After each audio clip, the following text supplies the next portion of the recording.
ఒక చక్కని కుటుంబం, ఒక పచ్చని కుటుంబం, ఒక ఆత్మీయమైన కుటుంబం.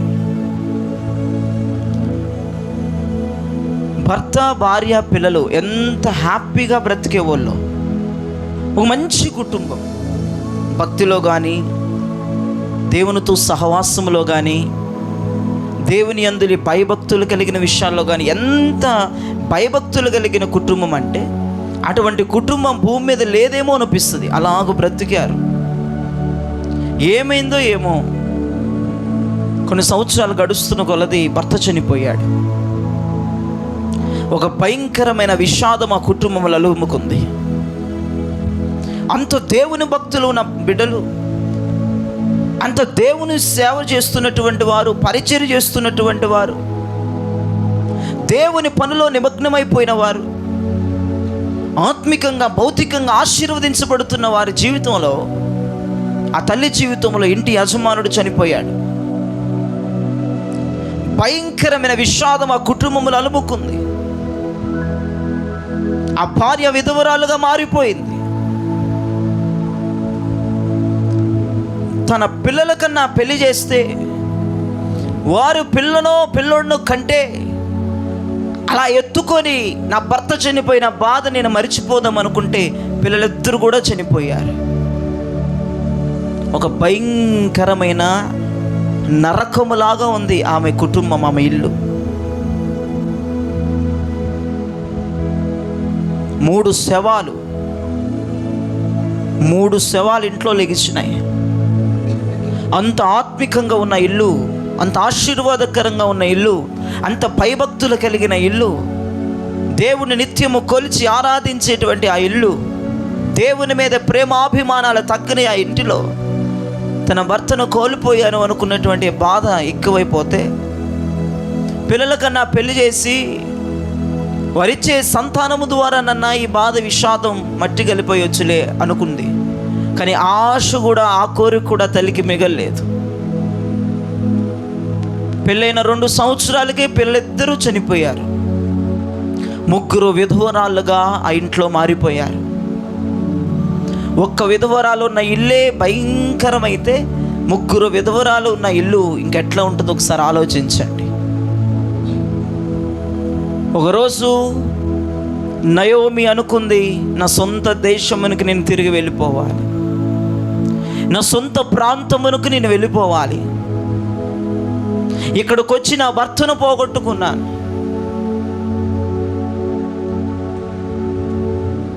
వివాహమై 2 సంవత్సరాలు కూడా కారాలేదు, 2 బిడ్డల్ని కోల్పోయాను, ఇంకా నాకు ఇక్కడ ఏముంది, ఎవరున్నారు దిక్కని తన సొంత ఊరికి బయలుదేరి వెళ్ళిపోతుంది. బ్యాగ్ సదురుకుంది. ఆమెతో పాటు 2 కోడళ్ళు బ్యాగ్ సదురుకున్నారు. 2 కోడలకి నచ్చ చెప్తుంది, మీరు తిరిగి మీ స్వదేశుల దగ్గరికి, మీ బంధువుల దగ్గరికి, మీ రక్త సంబంధుల దగ్గరికి, మీ తల్లిదండ్రుల దగ్గరికి వెళ్ళండి. దయచేసి మీరు వెళ్ళిపోండి. నేను నా సొంత దేశమునికి వెళ్ళిపోతాను, నేను నా సొంత ఊరికి వెళ్ళిపోతాను, నేను నా మందిరానికి తిరిగి వెళ్ళిపోతాను, నేను నా దేవుని దగ్గరికి తిరిగి వెళ్ళిపోతానని నయోమి వారికి చెప్తుంది. మీ అందరికీ తెలిసిన విషయమే, పెద్ద కోడలు బట్టల బ్యాగ్ ఎట్లాగో సదురుకుంది, దొరికింది అవకాశం అని తిరిగి వెళ్ళిపోయింది.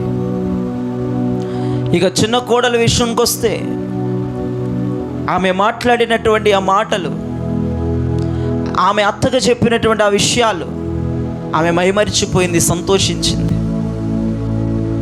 నేను నీతో వస్తాను,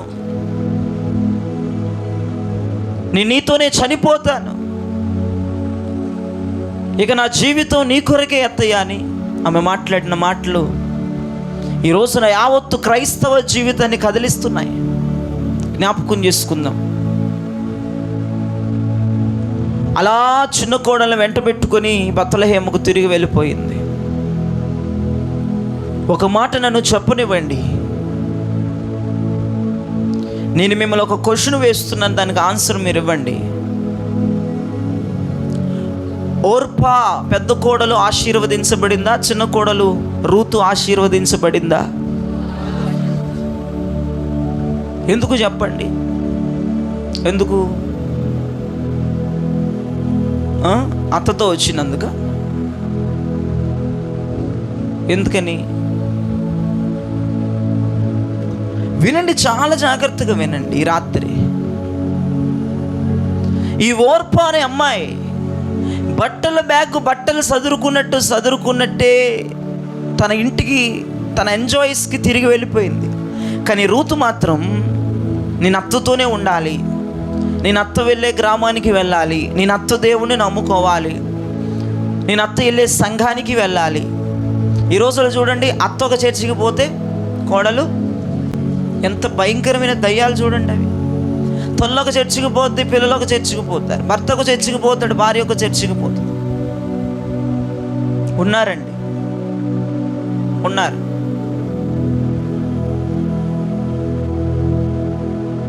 రీసెంట్గా దైవజనుడు ఫోన్ చేసి చెప్తున్నారు, వాళ్ళ అబ్బాయి ఒక చర్చికి పోతాడు, వాళ్ళ నాన్న ఒక చర్చికి పోతాడు, వాళ్ళ అమ్మ ఒక చర్చికి పోతాడు, ముగ్గురు 3 చర్చికి వెళ్తారు.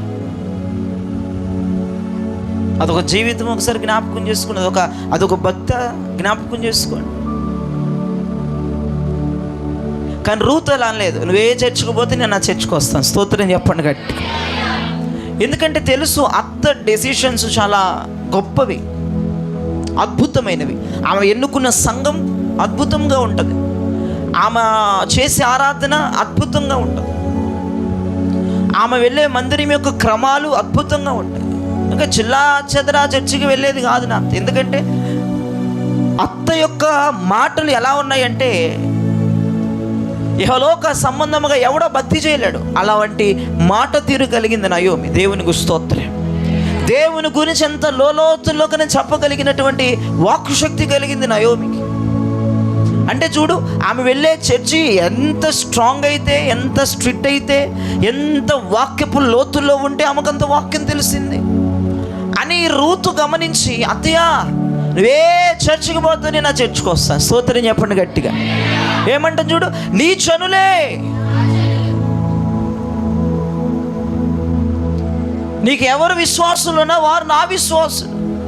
నువ్వే పరిశుద్ధుల మధ్యలోకి వెళ్ళి ప్రార్థన చేస్తావో నేను ఆ పరిశుద్ధుల మధ్యలో ఉండి ప్రార్థిస్తాను. నువ్వెక్కడ నివసిస్తావో అక్కడ నేను నివసిస్తాను. ఈ రాత్రి ఆలస్యం చేయకుండా దేవుని యొక్క మర్మాన్ని విప్పడానికి ఇష్టపడుతున్నాను. ఒకసారి 2 చేతులు ఎత్తి ప్రభుకు స్తోత్రం చెప్పండి ఒకసారి. అసలు ఓర్ప చరిత్రే లేదు. ఇక ఎప్పుడైతే నయోమిని విడిచిపెట్టిపోయిందో ఓర్ప చరిత్ర లేదు. ఓర్ప గురించి బైబిల్లో ఆమె సచ్చిందో బతికిందో చెప్పాలి. ఆమె చచ్చిపోయిందో బతికిందో, ఆమె సమాధి ఎక్కడుందో, అసలు ఆమె ఏం చేసిందో ఏం తెలియదు. ఇక ఆమె అత్తని వదిలిపెట్టి వెళ్ళింది, ఆమెకు దరిద్రం పట్టుకుంది. ఆమె గురించి బైబిల్లో ప్రస్తావం లేదు. ఆమె గురించి ఒక్క మాట కూడా ప్రభు రాసి పెట్టలేదు. ఎందుకంటే వదిలివేసిన వాళ్ళంటే, విడిచిపెట్టిన వాళ్ళంటే అంతా ఆయనకి హేయం, అంతే. ఆమె గురించి సింగిల్ వర్డ్ రాయలేదు దేవుడు బైబిల్ ఓర్ప గురించి. కానీ రూతు మీద ఒక అధ్యాయమే, ఒక గ్రంథాన్ని దేవుడు ముద్రించాడు. స్తోత్రం. ఒక గ్రంథమే, రూతు గ్రంథం అని రాయబడింది. ఎందుకంటే ఆమె ఆ రోజు తీసుకున్న నిర్ణయం అది అద్భుతం. ఆమె ఆ రోజు ఆలోచించిన ఆలోచన అమోఘం. ఆమె ఆ రాత్రి, ఆమె ఆ రోజు, ఆమె ఆ దినము అత్తతో వెళ్ళబట్టి ఆమె మీద ఒక గ్రంథం రాశాడు దేవుడు. అత్తని విడిచి వెళ్ళింది, సచ్చిందో బతికిందో తెలియదు. అత్తతో పాటు ఉన్నదానికి ఒక గ్రంథం, రూత్ గ్రంథం.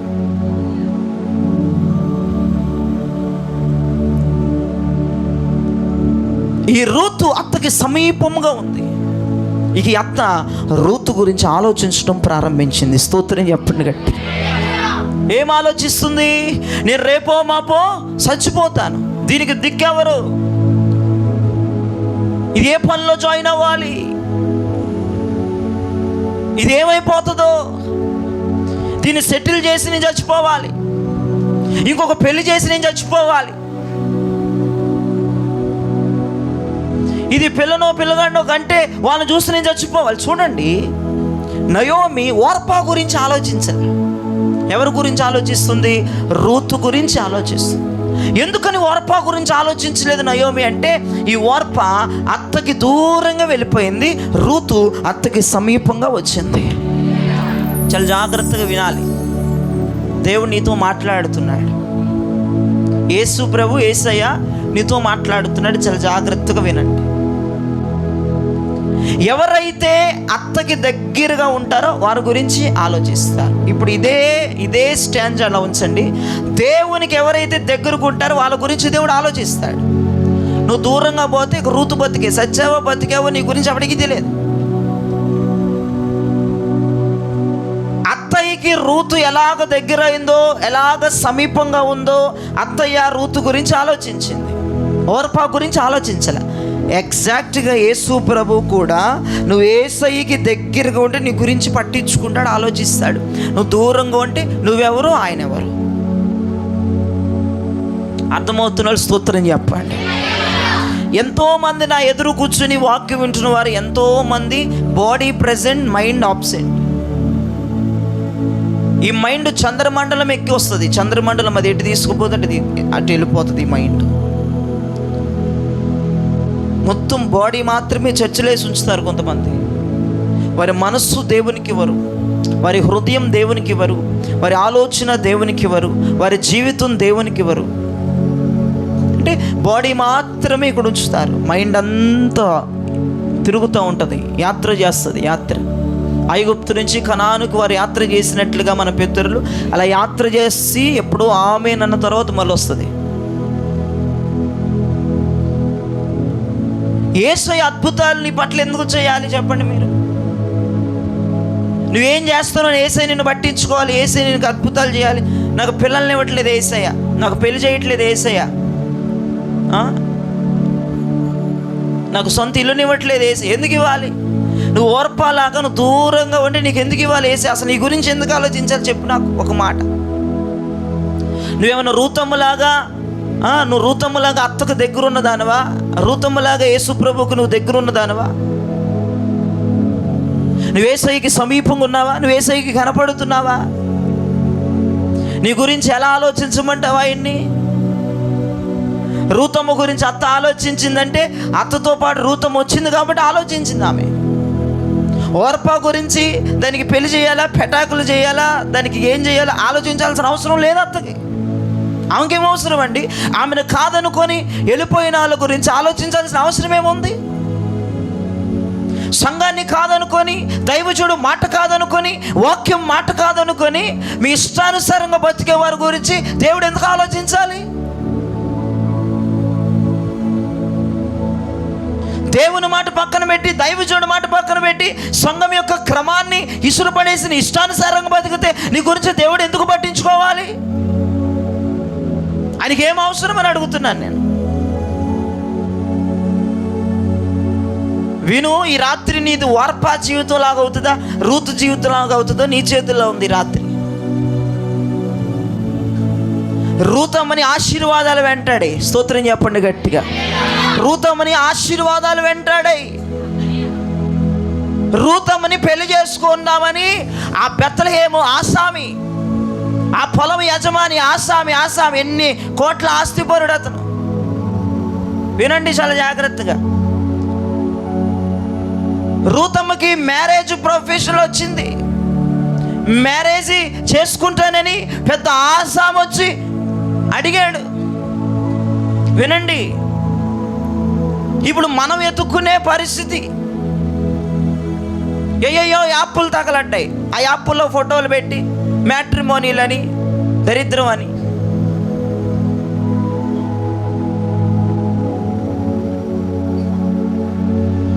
రూతమ్మకి మంచి ఆఫర్ వచ్చింది. ఆయన ఎవరో తెలుసా?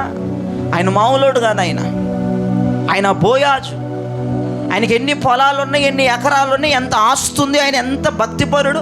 ఈ రోజున మన సార్వత్రిక సంఘం అంతా, ఈ రోజున దైవజనులందరూ బోయాజుని యేసు ప్రభుతో సమానంగా మాట్లాడతారు. ఆయన అంత ఆధిపత్యమును పొందాడు. అటువంటి వ్యక్తి వచ్చి రూతమ్మ నేను పెళ్లి చేసుకుంటానని చెప్పాడు. గట్టిగా చప్పట్లు కొట్టండి యేసయ్యకి. రూతమ్మ అత్తగారు పెళ్లిళ్ళ పేరకి ఫోటోలు ఇవ్వలేదు. ఆమె బెత్లెహేములో ఉన్నటువంటి రక్త సంబంధానికి ఏమో ఫోటో ఇవ్వలేదు, ఏం ఫోటోలు జారీ చేయలేదు, ఏం ఫోటోలు పంపలేదు. అసలు ఆమె రెండవ పెళ్లి కొరకు ఎంత కష్టం పడలేదు అంతే. అమ్మాయి పని చేసుకుంటుంది, అమ్మాయి విధేయత చూశాడు, నమ్మకత్వం చూశాడు, అమ్మాయి మంచితనం చూశాడు, అత్తతో చావైనా రేవైనా అత్తతోనే ఉండాలన్న తీర్మానం చూశాడు. బోయాజు పెళ్లి చేసుకోవడానికి ఒకరోజు ఇంటికి వచ్చి నయోమితో మాట్లాడాడు. దేవునికి స్తోత్రం చెప్పండి గట్టిగా. నీ కోడలు నేను పెళ్లి చేసుకోవడానికి ఇష్టపడుతున్నా, నేను మీకు ఏదో ఒక న్యాయం చేస్తాను, నేను మిమ్మల్ని విడిపిస్తాను, మీ ఆస్తిని మీ చేతిలో నేను ఇస్తాను. దేవునికి స్తోత్రం చెప్పండి గట్టి. రూతమ్మ గురించి అత్త ఆలోచించాల్సిన అవసరం ఏంటంటే రూతమ్మ అత్తకి సమీపంగా ఉంది. అందుకే రూతమ్మకి నేను ఏదో ఒక న్యాయం చేయాలి. రూతమ్మ జీవితంలో ఆ మోడైపోయిన బతుకు, విఫలమైపోయిన బతుకు, ఎండిపోయిన బతుకు నేను పచ్చని చిగురు పెట్టించాలి. ఎండిపోయిన బతుకులో, ఆశలు విఫలమైపోయిన బ్రతుకులో నేను ఆ ఆశలను చిగురింపజేయాలని ఎవరు ఆలోచిస్తున్నారు? నయోమి రూతమ్మ గురించి ఆలోచిస్తుంది. ఇంట్లో ఆమె కొరకు ప్రార్థన చేస్తుంది. ఈరోజు నా ఒకటే ఒక మాట, యేసయ్య నీ పెళ్లి గురించి ఆలోచించాలన్నా, నువ్వు ఇల్లు కట్టుకుంటే ఇల్లు కట్టుకునే గురించి ఆలోచించాలన్నా, నీకు రోగం అంటే దాన్ని స్వస్థపరచాలని ఆలోచించాలన్నా, నిన్ను సెటిల్ చేయాలని ఆలోచించాలన్నా, ముందర నువ్వు దేవునికి సమీపంగా ఉంటే అద్భుతాలు కార్యాలు చేస్తారు ఆయన. నువ్వు సమీపంగా ఉండకుండా నువ్వు ఎక్కడెక్కడో తిరుగుతావు అంటే అద్భుతం జరగదు, ఆశ్చర్యం జరగదు, కార్యాలు జరగవు. యెషయా భక్తుడు ఒక మంచి మాట అంటాడు. మీరు అనుకుంటారు అదేంటి పాస్టర్ గారండి, మేము చర్చికి బాగానే వస్తున్నాం, మేము దేవునికి దగ్గరగా ఉన్నాం అనుకుంటారు. మేము బాగానే ఆరాధన చేస్తున్నాం, మేము దేవునికి దగ్గరగా ఉన్నాం అనుకుంటారు. మేము బాగానే కానుకలు ఇస్తున్నాం, మేము దేవునికి దగ్గరగా ఉన్నాం అనుకుంటారు. మేము బాగానే ఆత్మను పొందుతున్నాం, మేము దేవునికి దగ్గరగా ఉన్నాం అనుకుంటారు. మేము అన్నిటిని వదిలిపెట్టి దేవుని కొరకు బ్రతుకుతున్నాం, మేము దేవునికి సమీపంగా ఉన్నాం అనుకుంటారు. కానీ యెషయా భక్తుడు చక్కని మాట అంటాడు. 29:13 యెషయా ప్రవక్త ఒక చక్కని మాట మాట్లాడుతున్నాడు. 29:13 ప్రభువు ఇలాగు సెలవిచ్చుచున్నాడు, ఈ ప్రజలు నోటి మాటతో నా యొద్దకు వచ్చుచున్నారు, పెదవులతో నన్ను ఘనపరచుచున్నారే గాని తమ హృదయమును నాకు దూరము చేసుకొని ఉన్నారు. చూసారా నువ్వు చేస్తున్న భక్తి పెదాలతో చేస్తున్నావు అని యెషయా ప్రవక్త అంటున్నాడు. మెప్పు కొరకు చేస్తున్నావని యెషయా ప్రవక్త అంటున్నాడు. ఘనత కొరకు చేస్తున్నావని యెషయా ప్రవక్త అంటున్నాడు. వీరు పెదవులతో నన్ను స్తుతించుదురు, నన్ను ఆరాధించుదురు, వీరి హృదయములు నాకు దూరముగా ఉన్నాయి అంటున్నాడు ప్రవక్త.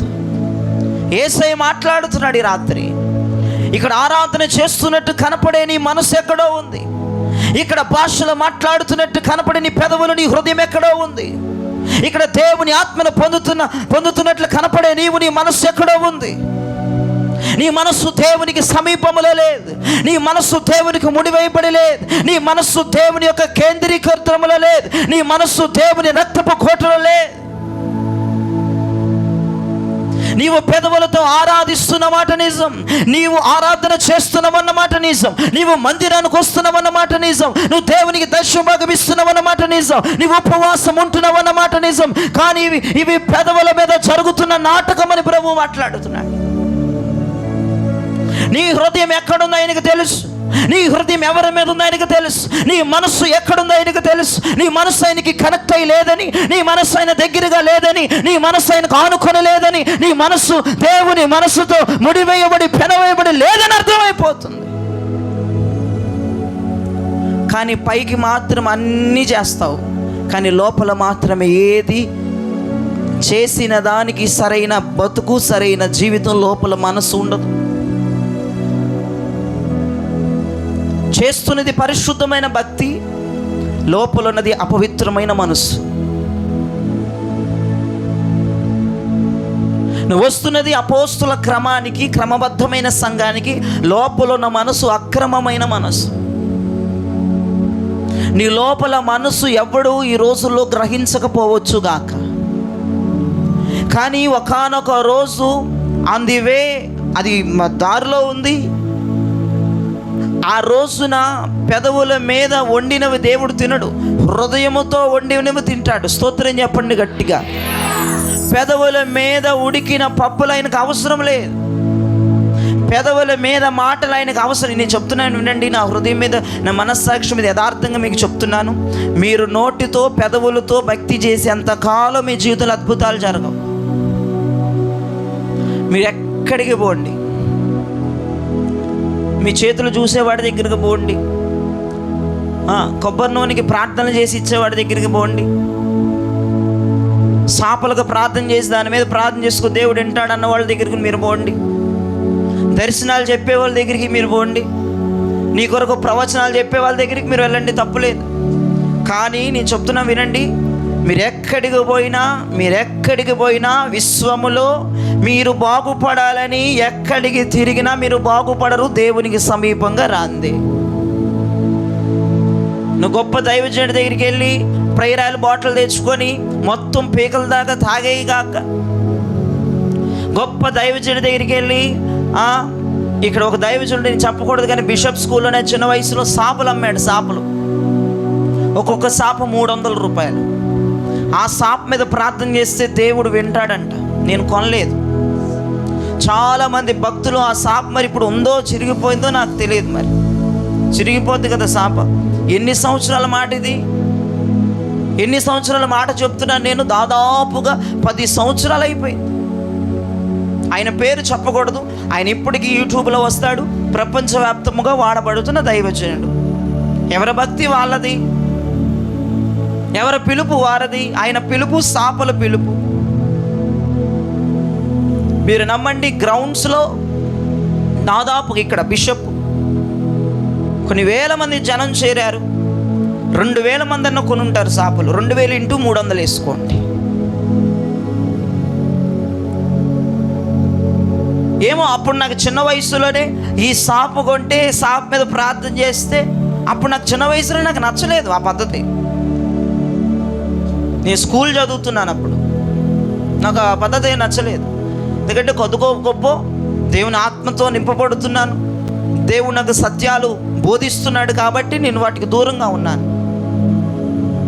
ఇప్పుడు ఆ 2000 మంది ఇళ్ళకి పోయి ఆ సాపు ఏదంటే 10 సంవత్సరాల సాపు ఉంటుందా? మీరు ఎక్కడికన్నా తిరగండి, మీరు ఎక్కడికన్నా పోండి, మీరు ఎంత అభిషేకించబడిన దైవజనుల అడ్రస్లు తెలుసుకొని మీరు ఎంత దూరం పోయి అన్నీ చేసినా మీరు దేవునికి దగ్గరగా సమీపంగా లేకపోతే మీ బతుకు ఓర్పా బతుకి. మీ మీద ఒక గ్రంథం రాయబడదంతే. ఎన్ని చెప్పుగాక ఎంత ప్రవక్త వచ్చి నీ లోపల నువ్వు పడుతున్న వేదన ఎత చెప్పినా నీ బతుకు మారదు. నీ జీవితం అట్లాగే ఇక్కడ వేసిన గొంగలు ఎక్కడి. నేను అపోస్తుల బోధన ప్రకటిస్తున్నాను, వాక్యానుసారంగా ఎవడ బతుకుతాడో ఎక్కడికి పోవాల్సిన అవసరం లేదు. మనం అర్థమైందా? నువ్వు దేవునికి రూతమ్మలాగా, నువ్వు దేవునికి సమీపంగా ఉంటే, నువ్వు దేవునికి సమీపంగా బతుకుతే నీ గురించి ఆయన ఆలోచించడం ప్రారంభిస్తాడు. ఈ రాత్రి నుండి నా బిడ్డకి, నా కూతురికి నేను ఏదో ఒకటి చెయ్యాలి. ఎప్పుడు ఆలోచిస్తాడు? నువ్వు సమీపంగా ఉండాలి.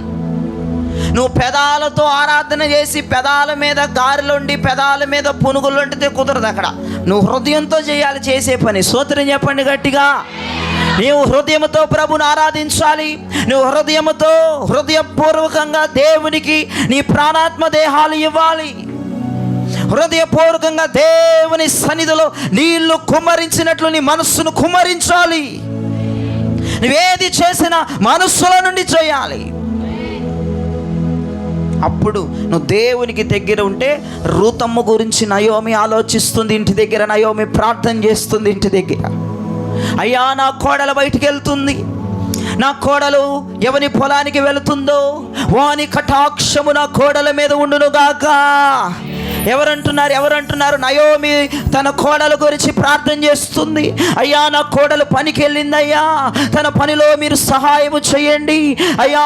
యజమానుడు నా కోడల మీద దయ పుట్టించాలి అయ్యా. నా కోడలు ధాన్యముతో తిరిగి రావాలి అయ్యా. నా కోడల యొక్క రాకపోకల్లో నీ కనికరము, ఇదిగో నీ దక్షిణ హస్తము ఉండాలి.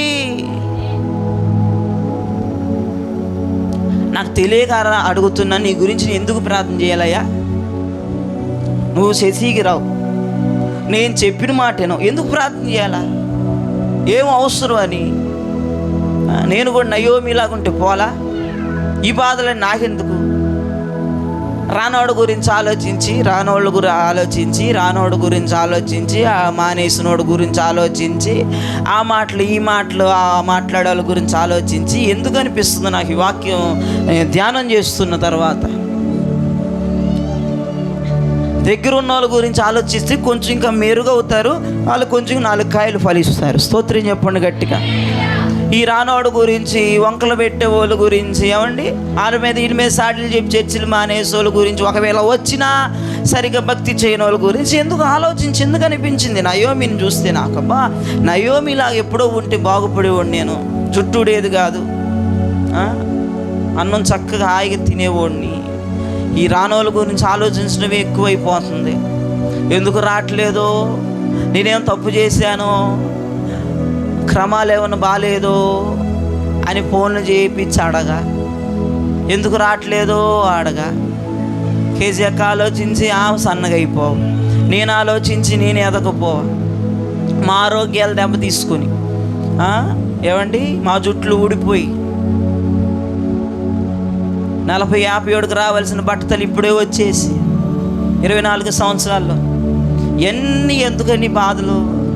చక్క నయోమిలాగా ఉన్న బిడ్డల గురించి ఆలోచించుకుంటే, నా మాట వినే బిడ్డల గురించి ఆలోచించుకుంటే, మందిరానికి వచ్చే క్రమాల్లో ఉన్న బిడ్డల గురించి ఆలోచించుకుంటే మీరు గొప్ప ఆసాములకి యజమానురాలు అవుతారు. గట్టిగా చప్పలు కొట్టి. సంఘం ఉన్న సంఘమే ఆశీర్వదించబడిన సంఘంగా మారిపోద్ది, దీవించబడిన సంఘంగా మారిపోద్ది. స్తోత్రం చెప్పండి గట్టి. హల్లెలూయా, హల్లెలూయా. అందుకే తండ్రి తప్పిపోయిన వాడి గురించి పేపర్లో ఆడి ఫోటో వేయించలేదు, TV 9కి ఇవ్వలేదు, NTVకి ఇవ్వలేదు, మీడియాలకు ఇవ్వలేదు, పేపర్ వాళ్ళకి ఇవ్వలేదు. ఆడు వస్తే వచ్చాడు, లేకపోతే లేదు. వస్తే సింహాసనం ఇస్తా, వస్తే భోజనం పెడతా, వస్తే రాజు వస్త్రాలు వేస్తా, వస్తే కిరీటం పెడతా, వస్తే రాజదండం ఇస్తా, వస్తే ఉంగరం పెడతా, రాపోతే ఆడు బతుకాడు. ఆయన తండ్రి ఇంట్లోకి వచ్చని చెప్పే కదలలేదండి. ఏ పోలీస్ స్టేషన్కి వెళ్ళి కేసు పెట్టలేదు, ఫోటో ఎక్కడ ఇవ్వలేదు, ఏ మీడియా ఎవరికి చెప్పలేదు. నా కొడుకు పొట్టుకుంటాడు, పొడుక్కుంటాడు, నల్లగుంటాడు, బ్లాక్గుంటాడు, వైట్గుంటాడు, పళ్ళ సందు ఉంటుంది, పందులు కొరికిన క్రాప్ వేయించుకొని ఉంటాడు. ఏమండి మీకు తెలిసాడా, మీకు దొరికాడని ఆ తండ్రి ఆలోచించలేదు. ఆ తండ్రి ఇంటి దగ్గర నుంచి ఆలోచిస్తున్నాడు. నా కుమారుడు వాడు పందులు పట్టి తింటున్నా సరే తండ్రి ఏమీ చేయట్లేదు. కొంతమంది బతుకులు చూస్తా వదిలేస్తాడు యేసయ్య, అంతే. ఎందుకంటే ఎవరికి పట్టిన కొవ్వు వాళ్ళకి కరిగించుకోవాలి. నువ్వు పందులు పొట్టి తింటున్నా దేవుడు నిన్ను చూస్తూనే ఉంటాడు కానీ నీ జీవితంలో కార్యం చేయడు. నువ్వు దరిద్రంలో అట్టడుగు స్థానంలోకి వెళ్ళిపోతున్నావు, చూస్తాడు కానీ కార్యం చేయడు. ఎప్పుడైతే వస్తావో అప్పుడు హత్తుకొని మెడ మీద పడి ముద్దు పెట్టి నీకు ఇవ్వాల్సిన ఇస్తాడు. గట్టిగా కొట్టండి చెప్పట్లేదు సై.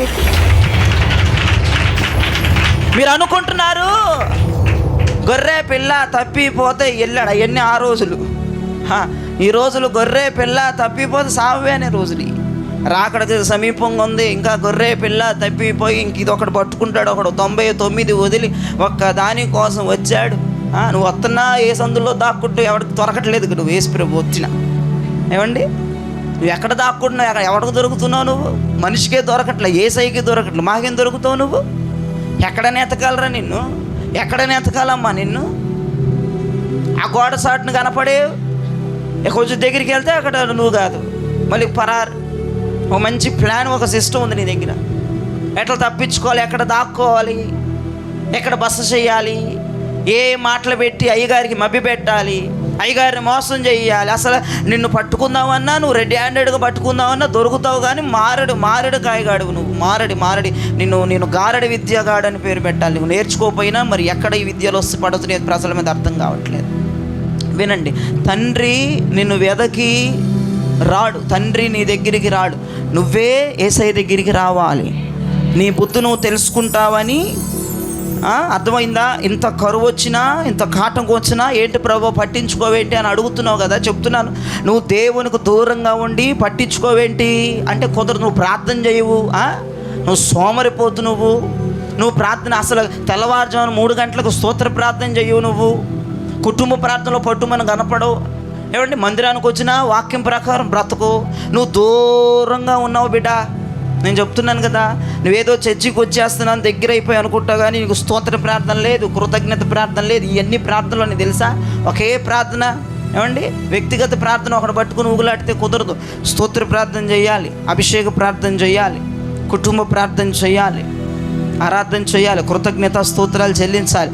దావీదును చూడండి, దానియేలును చూడండి.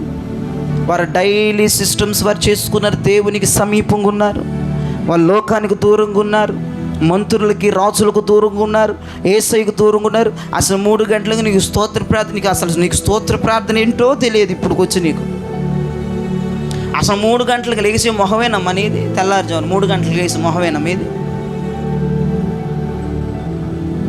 ఆ గుండెపోటు వచ్చేత మిమ్మల్ని చేతులు చూపించమంటే 3 గంటలకు లేసాం, మీరు లెగరు. 12 నుంచి 1 దాకా విడుదల ప్రార్థన, అర్ధరాత్రి ప్రార్థన అంటారు దాన్ని. పౌలు శీలలు చేశారు. ఆ ప్రార్థన ఏంటో తెలియదు నీకు. నువ్వు అసలు దేవునికి సమీపంగా ఉన్న వ్యక్తివి కాదు. నువ్వు ఇన్ని రోజులు నువ్వు భుజాలు తడుముకుంటూ ఉన్నావు, నేను దేవునికి సమీపంగా ఉన్నా, ఇంకేముంది నీ భక్తి పెంచేస్తున్నా, భక్తి చేసేస్తున్నా అనుకున్నావు. కానీ ఈరోజు నువ్వు వాక్యం వింటున్న ప్రతి ఒక్కరికి 0 0 0 0 సున్నా. నీ భక్తి ఏమి లేదు. నీ బతుకు ఎట్లా మారింది చెప్పు?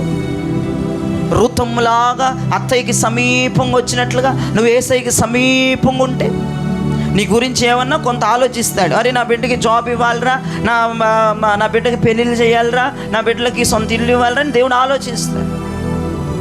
నువ్వు దూరంగా ఉండి యేసయ్య నీ గురించి ఆలోచించా. నువ్వు ఆర్డర్లు వేస్తావు ఆయనకి. నువ్వు చేసేదంతా పనికి మాల పనులు, నువ్వు చేసేదంతా వాక్యానికి విరుద్ధం. ప్రార్థన చేయాల్సిన సాయటయాలు పడుకొని దేవుని ప్రశ్నిస్తారు కొంతమంది. ఎంత ధైర్యం మీకు? నువ్వు చేసేదంతా చేసి దేవుని ప్రశ్నిస్తుంది వేరు సంగతి. నువ్వు చేసేది ఏం చేయవు, దేవుని ప్రశ్నిస్తావు. నువ్వు ఎట్లా ప్రశ్నిస్తావు దేవుణ్ణి? నేను అనుకున్నాను, ఈ వార్పా కనుకొచ్చి దానికి పెళ్లి చేసావు, నా పరిస్థితి ఏంటని అడిగితే తొక్కి నార తీసేది నయోమి. అందుకే ఇది కనపడలేదు వార్పా. స్తోత్రం చెప్పండి గట్టిగా. ఈ వార్త తెలిసే ఉంటుందిగా వార్పాకి. ఆసాం పెళ్లి చేసుకున్నాడు చిన్నదాన్ని, వస్తే ఎక్కడ కొట్టిద్దోనని రాలా. ఈ రాత్రి ఒకటే ప్రభునితో మాట్లాడుతున్నా, నువ్వు సమీపంగా ఉండు. తప్పిపోయిన కుమారుడికి పందులు పొట్టి తినే అంత స్టేజ్కి వచ్చిన కాడికి బుద్ధి వచ్చింది. ఇంకా కొంతమందికి బుద్ధి రావట్లేదు. ఇంత ఆర్థిక సమస్యలున్నా, ఏమండి, ఇన్ని గొడవలు జరుగుతున్నా, ఇంత వ్యతిరేకంగా కొంపసస్తున్నా, ఇంకా నిద్రలో బావు, నిర్లక్ష్యం బావు, తిండి వదులుకోరు, సరదాలు వదులుకోరు, స్నేహాలు వదులుకోరు, ఇంత భయంకరంగా కుటుంబంలో ఆర్థిక దరిద్రం విలేతాడమాడుతున్నా నువ్వు ఎందుకని వదులుకోవట్లేదు నాకు అర్థం కావట్లేదు. ఎందుకని కొన్నిటికి దూరం అవ్వట్లేదు నాకు అర్థం కావట్లేదు. ఎందుకని విసుగు రావట్లేదు నాకు. ఈ తప్పిపోయినోడికైనా పందులు పొట్టి తినే అంత స్టేజ్ వచ్చినాక తండ్రి గుర్తొచ్చాడు. నువ్వు పందులు పొట్టు తినడానికన్నా ఇష్టపడుతున్నావు, కానీ నువ్వు తండ్రికి దగ్గర అవడానికి ఇష్టపడట్లేదు. అయ్యో, నా కుటుంబంలో తెల్లవారుజామున ప్రార్థన చేస్తాను, 3 గంటలకు మోకరిస్తాను, అర్ధరాత్రి విడుదల ప్రార్థనలో మోకరిస్తాను, కుటుంబ ప్రార్థన చేసుకుంటామని ఇంగిత జ్ఞానం లేదు మనుషులకి. అప్పులు తీరవలేకపోతున్నావు, సంసారాన్ని ఈదలేకపోతున్నావు, ఇక ప్రార్థన మొదలు పెట్టాలన్న జ్ఞానం రావట్లేదు మనుషులకి. 3 గంటలకు లేవాలి, 12 to 1 చేసుకోవాలి. దానియేలు 3 యెరూషలేము తట్టు కిటికీలు తెరిచేసినట్లుగా నేను కూడా నా వ్యక్తిగత ప్రార్థన మానకూడదని కొంచెం జ్ఞానం లేదు. తండ్రి దగ్గరికి రావాలన్న జ్ఞానం లేదు, యేసయ్యని కలవాలన్న జ్ఞానం లేదు, యేసయ్యకి సమీపంగా ఉండాలన్న జ్ఞానం లేదు. ఎంత పేదరికమైన అనుభవిస్తున్నారు, కానీ ఎన్ని దెబ్బలైనా తగిలి అనుకుంటున్నారు, కానీ ఎంత కఠినమైన శిక్షలైనా పొందుతున్నారు, కానీ మీకు కొంచెం మారు మనసు లేకుండా పోయింది బతుకులో.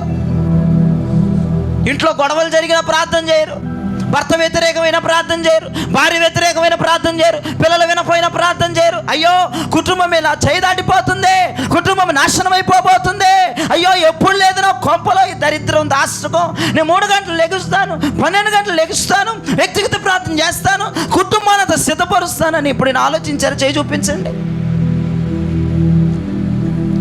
బుద్ధి ఎక్కడ? బుద్ధి వస్తే ఎప్పుడో బాగుపడేవాళ్ళు మీరు. బుద్ధి రాకే కదా ఈ దరిద్రం, ఈ కాంటకం, ఈ దాస్తత్వం. ఏ ఒక్కరు కూడా దేవుణ్ణి ప్రశ్నించడానికి వీల్లేదు. యేసు ప్రభువుని నిలబెట్టి మాట్లాడడానికి వీల్లేదు. తప్పు నీలో ఉంది, సరి చేసుకుని. రాత్రి ఓర్పలాగా నువ్వు దూరం అయిపోయావు. ఓర్పలాగా అత్తను కాదనుకున్నావు. ఓర్పలాగా బెత్లెహేమును కాదనుకున్నావు. ఓర్పలాగా తన జన్మని జన్మ కాదనుకున్నావు. ఓర్పలాగా తన దేవుడిని దేవుడు కాదనుకున్నావు. పైకి అదే యెషయా ప్రవక్త అంటాడు, పైకి మీరు ఆరాధన చేసే మనుషులు, కానీ నీ హృదయం దూరంగా ఉంది. పైకి వస్తావు చర్చికి, పైకి తెల్లబట్టలు వేసుకుంటావు, పైకి ఆరాధన చేస్తావు, పైకి భాషలు మాట్లాడతావు, పైకి కానుకలు ఇస్తావు, పైకి అయ్యగారు మడుగులు కాలు నొక్కుతావు, అంతే. నీ హృదయం అంతా యేసయ్యకు దూరంగా ఉంది.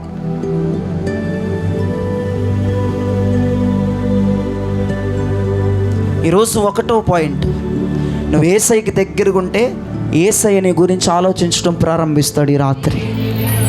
అర్థమైందా? వినండి. జయరాజ్ అనే వ్యక్తి యేసయ్యకి 2014 సమీపంగా వచ్చాడు. ఈ వ్యక్తి యేసయ్య నా మీద మాస్టర్ ప్లాన్ గీశాడు. ఈ జయరాజ్ అనే వ్యక్తి రైల్వే క్వార్టర్స్లో ఉంటే ప్రార్థన చేసుకోవడానికి నాకు గది లేకపోతే ఆ సందులో దోమలు కుట్టుకుంటూ ఆ సందులో పడి ప్రార్థన చేసుకున్నాను కొన్ని సంవత్సరాలు. ఈ వ్యక్తి దోమలు కుడుతున్నా ఈ వ్యక్తి నాకు సమీపంగా ఉన్నాడని నా గురించి ఆలోచించాడు యేసయ్య. అడగండి మమ్మల్ని. ఆ మెట్ల మీద నుంచి ఉంటే ఫుడ్ కోర్ట్ అంతా కనపడుతుంది. మెట్ల మీద ప్రార్థన చేసిన రోజులు ఉన్నాయి, ఆ సందులో ప్రార్థన చేసిన రోజులు ఉన్నాయి. నా చదువు కూడా ఎక్కడ చదువుకునేవాడు అనుకున్నారు, మెట్ల మీద దోమలు ఫట్ ఫట్ను కుడతాయి. అర్ధరాత్రులు ప్రార్థన అంటే చూడండి, దేవునికి నేను సమీపంగా ఉన్నాను కాబట్టి దేవుడిని ఆశీర్వదించి అప్పుడే ఆ రైల్వే క్వార్టర్స్లో ఉన్నప్పుడే ఆశీర్వదించి ఇంకొక రూమ్ దేవుడు నాకు ఇచ్చాడు. గట్టిగా చప్పట్లు కొట్టండి. నా బిడ్డ దోమలు కుడుతున్నా నా బిడ్డ ప్రార్థన చేస్తున్నాడు. అర్థమైందా? నువ్వు కూడా కష్టము నష్టము ఉన్న దరిద్రంలో ప్రార్థన చేస్తే దేవుని జీవితాన్ని ఆశీర్వదిస్తాడు. ఈ వ్యక్తి 2014లో దేవునికి సమీపంగా ఉన్నాడు కాబట్టి దేవుడు జయరాజ్ అనబడే వ్యక్తి గురించి ఆలోచించడం ప్రారంభించాడు. నీ గురించి దేవుడు ఎందుకు ఆలోచించాలి చెప్పు ఒక మాట నాకు. శుక్రవారం వస్తున్నామని ఆలోచించమంటావా? ఆదివారం వస్తున్నామని ఆలోచించమంటావా? దశంభాగాలు ఇస్తున్నామని ఆలోచించమంటావా? ఇంక నువ్వు ఏదేదో చేస్తున్నావని నీ గురించి ఆలోచించాలా? నీ హృదయం ఎక్కడో పడేసేసి ఇవన్నీ చేస్తే దేవుడు ఆలోచిస్తాడు అనుకున్నావా? పంచపక్ష పరవన్నాలు తీసుకొచ్చి పెట్టు. నువ్వు దేవునికి నీ మనస్సు దగ్గర లేకపోతే నీ జీవితం మారదు, నీ బ్రతుకులు ఆశీర్వాదం రాదు. ఈ మాటకు వస్తే ఒక మాట చెప్తాను. ఓర్ప అత్తని ముద్దుల మీద ముద్దులు పెట్టింది, జీవితం ఏమైనా బాగుపడిందా? కొంతమంది అలా పైన ముద్దుల మీద ముద్దులు పెడతారు, జీవితాలు మారవరా కన్నా. రూతమ్మ ఏ ముద్దులు పెట్టలే, ఆమెకు సమీపంగా ఉంది, ఆమె బ్రతుకు మారింది. స్తోత్రం చెప్పాలి. హృదయమంతటితో భక్తి చేయటం నేర్చుకోండి. హృదయము దేవునికి ఇవ్వటం నేర్చుకోండి. హృదయము ప్రభు సన్నిధిలో నీళ్ళ వలె కుమ్మరించటం నేర్చుకోండి. యథార్థమైన భక్తి చేయటం నేర్చుకో. నీ బ్రతుకు రూతమ్మ బ్రతుకుగా మారకపోతే నన్ను వచ్చాడు. నువ్వు పిచ్చి భక్తి చేసుకుంటా, పిచ్చి కౌంటర్లు వేసుకుంటా, దైవజనుడు తిట్టుకుంటా, దేవుని తిట్టుకుంటుంటే ఎవరు ఊరుకోడు ఇక్కడ. నువ్వు తిక్కలు భక్తి చేయబాకు. నేను ఎట్లా భక్తి చేయాలో సూటిగా మాట్లాడుతున్నాడు. చేస్తే యథార్థమైన భక్తి చేయి, ఉంటే యథార్థంగా ఉండు. నేను అనుకుంటాను, యేసయ్యా మలేరియా దోమ కొట్టిందో డెంగ్యూ దోమ కొట్టిందో తెలియదు, వచ్చి 100 దోమలు కుట్టాయి నన్ను. అది ఆడదో మగదో కూడా తెలుసుకునే లోపు ఎగిరిపోయాయి. అటువంటి పరిస్థితిలో ఉన్న యేసయ్య నన్ను చూసి ఈ రోజున మా జీవితాన్ని ఆశీర్వదించాడు. గట్టిగా చప్పట్లు కొట్టాడు. కష్టం వచ్చిందా? కష్టంలోనే ప్రార్థన చేయి, శ్రమల్లోనే ప్రార్థన చేయి, దుఃఖంలోనే ప్రార్థన చేయి, ఆ నరకంలోనే ప్రార్థన చేయి. ప్రార్థన ఆగకూడదు. దానియేలుకు కష్టం వచ్చింది, ప్రార్థన ఆపలేదు. కష్టములో నువ్వు చేసే భక్తి దేవుడు చూస్తాడు. నీకన్నీ ఉన్నప్పుడు చేసే భక్తి దేవుడు చూసి చూడనట్టు ఉంటాడు, కానీ నువ్వు కష్టములో చేసే భక్తి దేవుడు ఖచ్చితంగా చూస్తాడు. రాసి పెట్టుకొని మనసులో ఈ మాట రాత్రి. నీ దగ్గర ఏమీ లేనప్పుడు నువ్వు చేసే భక్తి దేవుడు చూస్తాడు. గుర్తుపెట్టుకో రాత్రి. పిచ్చోడుకలాగా రోడ్ల మీద తిరుగుకుంటూ ప్రార్థన చేస్తున్న రోజులు ఉన్నాయి. నాకు గది లేకపోతే మెట్ల మీద పడి సందులో పడి ప్రార్థన చేస్తున్న రోజు. ఇప్పుడు ఏం రా బిడ్డ, ఒక్కొక్కరికి 2-3 బెడ్రూములు రా, పనికి మొన్నోళ్ళారా, ప్రార్థన చేయడానికి చచ్చిపోతున్నారమ్మా మీరు. వంటగది పెద్దదే, వీళ్ళు పడుకునేది పోసానం అంత ఉంటుంది, ఇంత పెద్దగా. ఎంత పెద్ద గదుల్లోకి వెళ్ళిపోతున్నారు, అద్దులకి ప్లేస్ లేదని చెప్పడానికి లేదు. ఏమండి, ఏ సైనికాన్ని గదులు ఎందుకు ఇచ్చాడు చెప్పు నాకు ఒకసారి. ఆ బారు నీ బారు దొరలడానికి ఇచ్చాడా? ఒక గదిలో మీరు ప్రార్థన చేసుకుంటారని అన్ని గదులు ఇస్తాడు యేసయ్య. ఎందుకు ఇస్తాడు మీకు?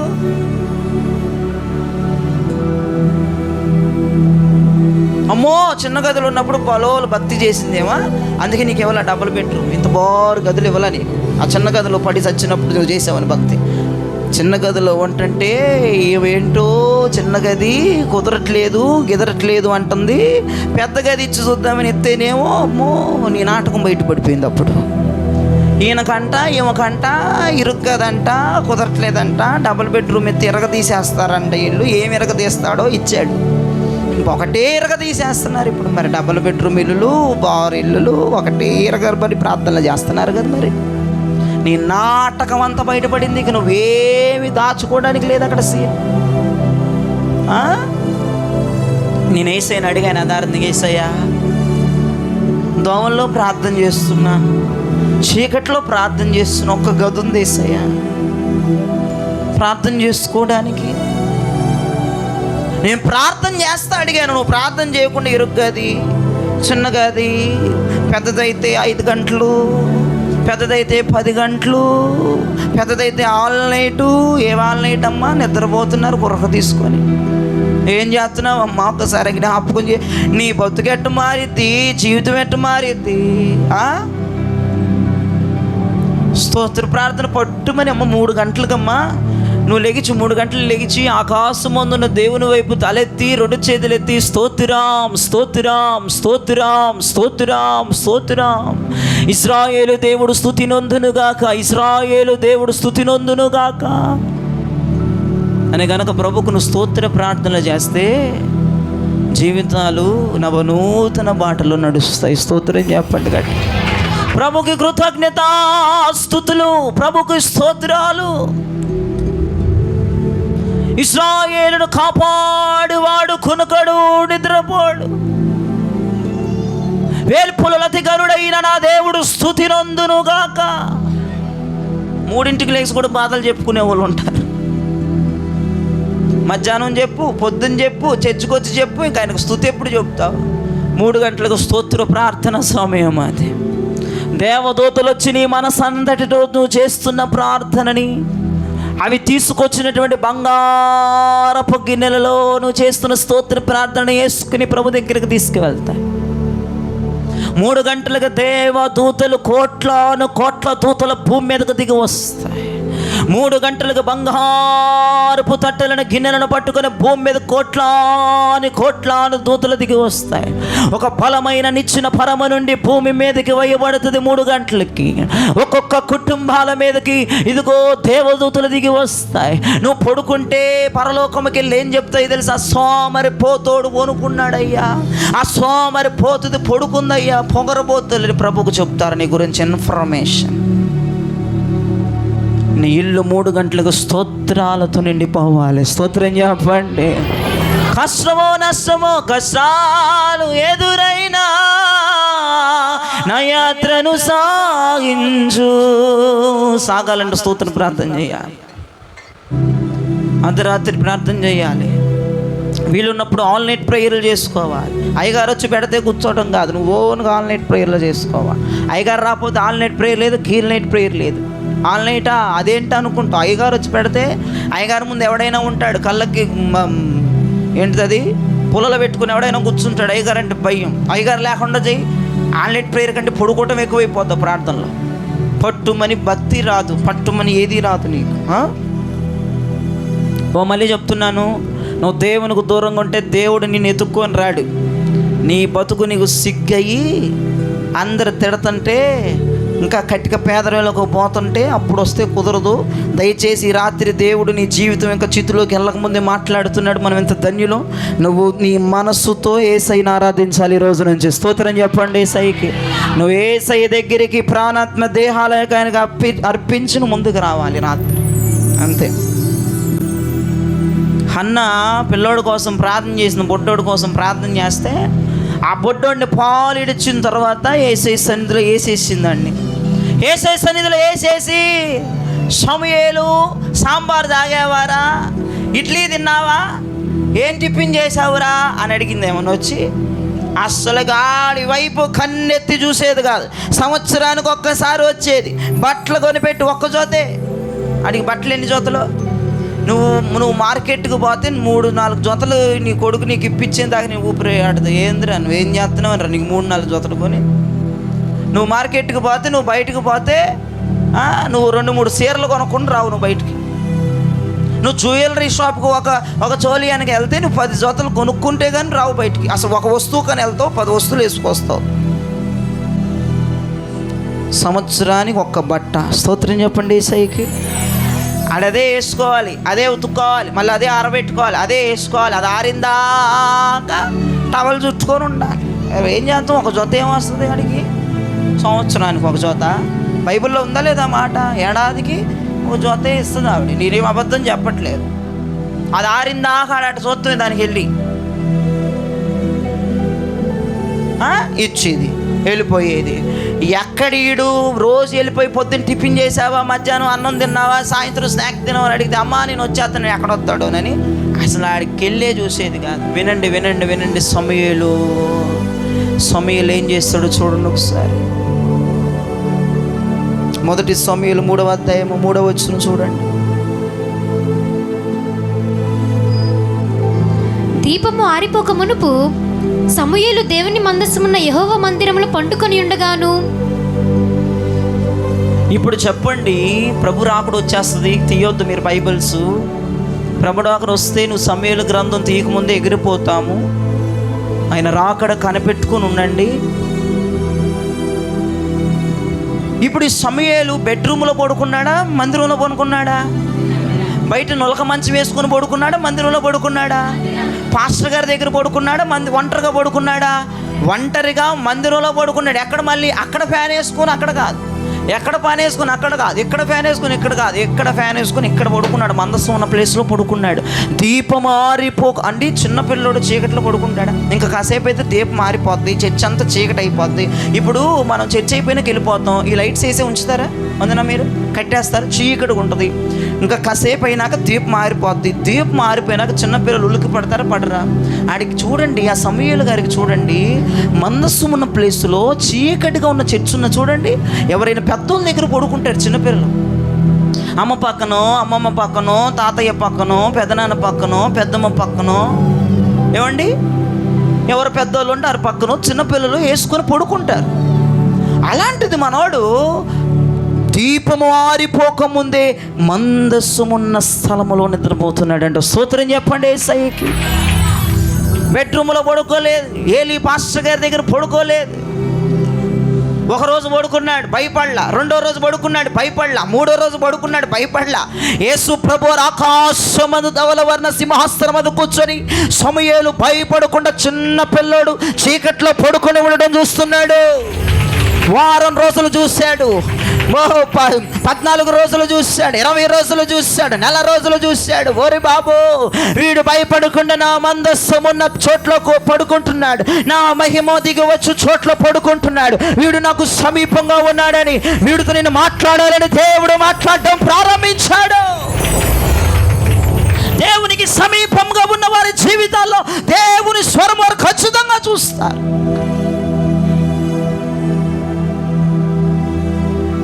చూశాడు. బెడ్రూమ్లో పడుకోకుండటం ప్రభు చూశాడు. పాస్టర్ గారి దగ్గర పడుకోకుండటం ప్రభు చూశాడు. దేవుని మందసం, ఆ మందసం పెట్టె మీద ఉన్న కరుణా పీఠం మీదకు దిగి వచ్చే దేవుని సముఖంలో నిద్రపోతున్నాడు. ఒక రోజు చూశాడు, 2 రోజులు చూశాడు, నెల రోజులు చూశాడు. ఇక దేవుడికి పిచ్చిగా సమూయేలుతో మాట్లాడాలనిపించింది. సమూయేలు అని కేకల వేయటం ప్రభు ప్రారంభించాడు. మొదటిసారి పిలిచాడు, 2వసారి పిలిచాడు, 3వసారి పిలిచాడు, ఇక 4వసారి సమూయేలుకు ప్రభు అయిన యెహోవా నన్ను పిలుస్తున్నాడని చెప్పి, చిత్తము ప్రభువా నీ దాసుడు ఆలకించుచున్నాను అని దేవునితో సమూయేలు మాట్లాడడం ప్రారంభించాడు. యేసయ్య సమూయేలుతో మాట్లాడడం ప్రారంభించామా. యేసయ్య ఈ రాత్రి నీతో మాట్లాడడం ప్రారంభించాలి. యేసయ్య తన మనసులో ఉన్న మాట నీకు చెప్పడం ప్రారంభించాలి. యేసయ్య స్వరముని వినాలి అంటే యేసయ్యకి సమీపంలో ఉండాలి. నువ్వు కష్టాల్లో ప్రార్థన చేయడం మొదలు పెట్టాలి. రోగం వచ్చినప్పుడు ప్రార్థన చేయడం మొదలు పెట్టాలి. నేను అందుకే నా శరీరానికి ఎంత పెద్ద నొప్పి వచ్చినంత పెద్ద రోగం ఉన్నా ఈ రోగంలో ప్రార్థన చేస్తే దేవుడు గజంతా చూడడా, ఈ నొప్పులతో మోకాళ్ళు వేస్తే దేవుడు నన్ను పట్టించుకోడా అని ఆ నొప్పులతోనే మోకరించేటువంటి ఆ బలహీనతలోనే ప్రార్థన. మీరైతే టాబ్లెట్ వేసుకుని పడుకునే మనుషులు మీరు, కానీ ఈ శ్రమల్లో ప్రార్థన చేసి ఇశ్రాయేలు దేవుడు ఖచ్చితంగా చూస్తాడు. ఈ దోవలో కొట్టుతున్నప్పుడు ప్రార్థన చేసి ఇశ్రాయేలు దేవుడు ఖచ్చితంగా చూస్తాడు. ఈ బలహీనతలో మోకరిస్తే ఖచ్చితంగా ఆయన చూస్తాడు. ఈ పేదరికములో ప్రార్థన చేస్తే ఖచ్చితంగా ఆయన చూస్తాడని ఆయనకి సమీపంలో ఉన్న నన్ను దేవుడు వాచ్ చేసి, నాకు లైక్ చేసి, నన్ను షేర్ చేసుకున్నాడు, నాకు సబ్స్క్రైబ్ కొట్టాడు. వేసే గట్టికి చెప్పలు నన్ను ఇష్టపడ్డాడు ఆయన, నన్ను లైక్ చేశాడు ఆయన, నన్ను ఆయనలోనికి షేర్ చేసుకున్నాడు. ఇప్పుడు చెప్పండి, లైక్ చేయండి. ఈ బాగా చెప్తారు, దేవుడు లైక్ చేయాలా, దేవుడు సబ్స్క్రైబ్ చేయాలా, దేవుడు మనల్ని ఆయన హృదయంలోకి షేర్ చేసుకోవాలి. అసలు నేను చూస్తుంటే వాంతులు వస్తున్నాయి ఆయనకి. నీ మొక్కు నాకు చూపెట్టు బాగా అన్నాడు దేశంలో. మీరు చేతులు ఎత్తుతుంటే రక్తపు చేతులు, మీ మొక్కం నాకు చూపించి బాగా అన్నాడు. నీకు ఒక్కొక్కరు వచ్చేటట్టుంటే ఒక్కొక్కరు ఏసైనా చూడంగానే లైక్ అంటాడు. జయరాజు యూట్యూబ్లో పెట్టాడు లైక్, ఆయనలోకి షేర్ చేసుకుంటాడు. అసలు నన్ను సబ్స్క్రైబ్ చేసి పడేస్తే యేసు ప్రభు. ఇక సబ్స్క్రైబ్ చేసుకున్నాడికి శుక్రవారం వీడియోలు, సోమవారం నుంచి ఆదివారం దాకా పెట్టే వీడియోలన్నీ వెళ్తాయి. సబ్స్క్రైబ్ చేసేసుకున్నాడు యేసయ్య. ఇష్టపడ్డాడు ఆయన మనసులో దాచుకున్నాడు. సమూయేలు ఆయన స్వరం విన్నాడు అంటే అర్థం ఏంటంటే దేవునికి సమీపంగా ఉండే వ్యక్తి. నువ్వు దేవునికి సమీపంగా లేకుండా ఎన్ని చేసినా వ్యర్థమే. నువ్వు ఫస్ట్ దేవునికి సమీపంగా ఉండటం నేర్చుకోవాలి. స్తోత్రం, హల్లెలూయా. అప్పుడు సమూయేలు పిలిచి 4వసారి సమూయేలుకి అర్థమైంది. సమూయేలుకి యేసు ప్రభు ఏం చెప్పాడు తెలుసా? పరారు సాతాను నేర్పించలా. సమూయేలుకి అర్థం కాని విషయాలు దేవుడు మాట్లాడాడు. ఇప్పుడు నేను హవీల్ అని ఇక్కడికి పిలుస్తాను అనుకుందాం, లేదంటే ఆ చింటూ బాబు లేదంటే నోయల్ గన్ని ఇక్కడ పిలిచి ఆ సంకీర్తన ఇక్కడ పిలిచి నాకు ఎంత తప్పు ఉందో అలాగే చెప్తాను. అలాగని పట్టిద్దా? ఏడుస్తారా వాళ్ళు? నాకు ఎంత తప్పు ఉందమ్మంటే వాళ్ళు ఏడుస్తారా? వాళ్ళకి అర్థమవుతుంది అసలు? మరి సమూయేలుకి ఎట్ట అర్థమైందని చెప్పిన మాటలు? అసలు ఆ చిన్న పిల్లోడికి దేవుడు చెప్పిన మాటలు చదివితే ఆశ్చర్యపోవాల్సింది. ఏమర్థమైంది చూడండి. అర్థం అవ్వని, అర్థం కాకపోని, దాను మొదలుకొని బేర్షెబా వరకు సమూయేలు సాక్ష్యము వెళ్ళిపోయింది. అతడు ఒక నాయకుడుగా ఉన్నాడు. అతన్ని చూసిన ప్రతి ఒక్కరు గడగడ వణికిపోతున్నారు. దేవునికి స్తోత్రం. ఆయనకు అర్థం కానీ అర్థం కాకపోని దేవుడు తన మనసులో ఉన్నదంతా సమూయేలుకి చెప్పుకున్నాడు. తన మనసులో ఏదైతే ఉన్నది చెప్పాడో అలాగా సమూయేలుని దేవుడు మార్చాడు. దేవుడు అనుకున్నాడు మనోడికి ఏదో ఒకటి చేయాలరా. ఎప్పుడు అనుకుంటాడు చెప్పండి? మనోడికి ఏదో ఒకటి చేయాలని ఆయన దగ్గర ఉంటే అనుకుంటాడు, ఆయనకి సమీపంలో ఉంటే అనుకుంటాడు. నువ్వు దూరంగా ఉండి, నువ్వు దూరంగా ఉంటే ఎందుకు ఆలోచించాలి నీ గురించి? అదే చెప్తున్నాను నేను ఫస్ట్ నుంచి నీకు. నువ్వు దగ్గరగా ఉండు, అయ్యగారికి దగ్గరగా ఉండు, సంఘానికి దగ్గరగా ఉండు, నీ ఆలోచనలు దగ్గరగా పెట్టుకో, వాక్యానికి దగ్గరగా ఉండు, పరిశుద్ధాత్మ దగ్గరగా ఉండు. యేసయ్య నీ గురించి ఆలోచించడం ప్రార్థన చేస్తాడు. నిన్ను ప్రవక్తం చెయ్యాలో చెప్పండి, నేను ప్రవక్తం చేయాలో, సుప్రీంకోర్టుకో హైకోర్టుకో జడ్జిని చెయ్యాలో ఎప్పుడు ఆలోచిస్తాడు ఆయన? నువ్వు దగ్గరగా ఉంటే, ఇక్కడ తగలడితే, ఇక్కడ ఉంటే, శుక్రవారం ఆదివారం రావటం కాదు అక్కలు, ఇక్కడ ఉండు, నీ మనసుంచు, నీ మనసుంచు దేవునికి సమీపంగా. దేవుడు నీ మీద ఒక పెద్ద మాస్టర్ ప్లాన్ చేస్తాడు. నేను దేవునికి సమీపంగా ఉన్నాను కాబట్టి నన్ను పాస్టర్ని చేయాలని గీసాడేమో దేవుడు. పాస్టర్ని అయిపోయాను, యాక్టర్ని చేయాలని అనుకోడు దేవుడు.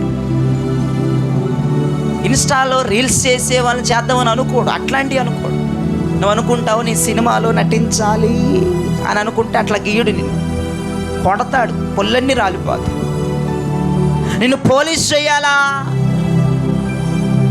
నిన్ను సుప్రీంకోర్టుకో హైకోర్టుకో జడ్జిని చేయాలా, గవర్నమెంట్ టీచర్ని చేయాలా, లేదంటే పాస్టర్ అమ్మని చేయాలా, పాస్టర్ గారిని చేయాలా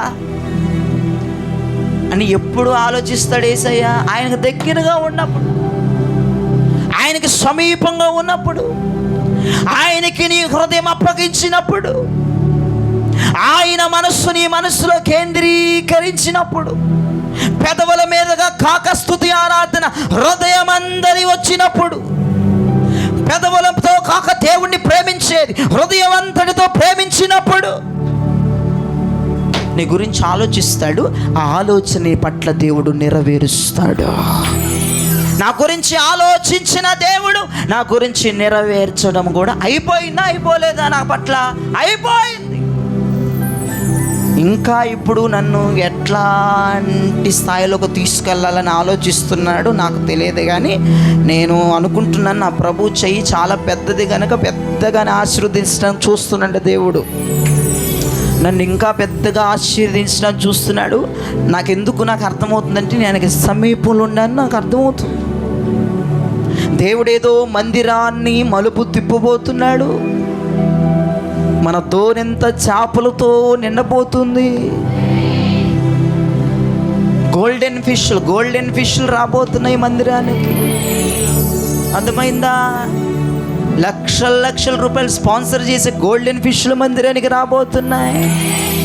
ఏంటో ప్రభు చేయడానికి ప్లాన్ గీస్తున్నాడు. నేను ఆయనకి సమీపంలో ఉండి ఇవన్నీ ఆలోచిస్తున్నాను.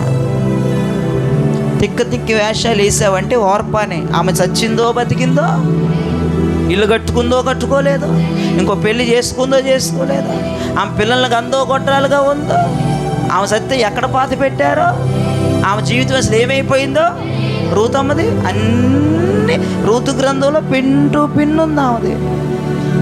స్తోత్రం చెప్పండి. ఖచ్చితంగా మందసం విషయానికి వచ్చాం. మందసమునకు సమీపముగా మన ప్రాణాత్మ దేహాలు ఉండాలి. మీరు ఇళ్లలో చేయవలసిన ప్రార్థనలన్నీ సవ్యంగా చేసుకోవాలి. స్తోత్ర ప్రార్థన, ఆల్ నైట్ ప్రార్థన, వ్యక్తిగత ప్రార్థన, కుటుంబ ప్రార్థన, అర్ధరాత్రి ప్రార్థనలు మీకు ఓపిక ఉన్నంతగా చేసుకోండి. 3 గంటలకు మాత్రం ఖచ్చితంగా లెగిచి చేతులెత్తి యేసయ్యా స్తోత్రం స్తోత్రం స్తోత్రం. ఎందుకు చేయమంటానంటే దేవదూతలు వచ్చి ఉత్తి చేతులతో తిరిగి మరలా పరలోకానికి వెళ్ళకూడదు.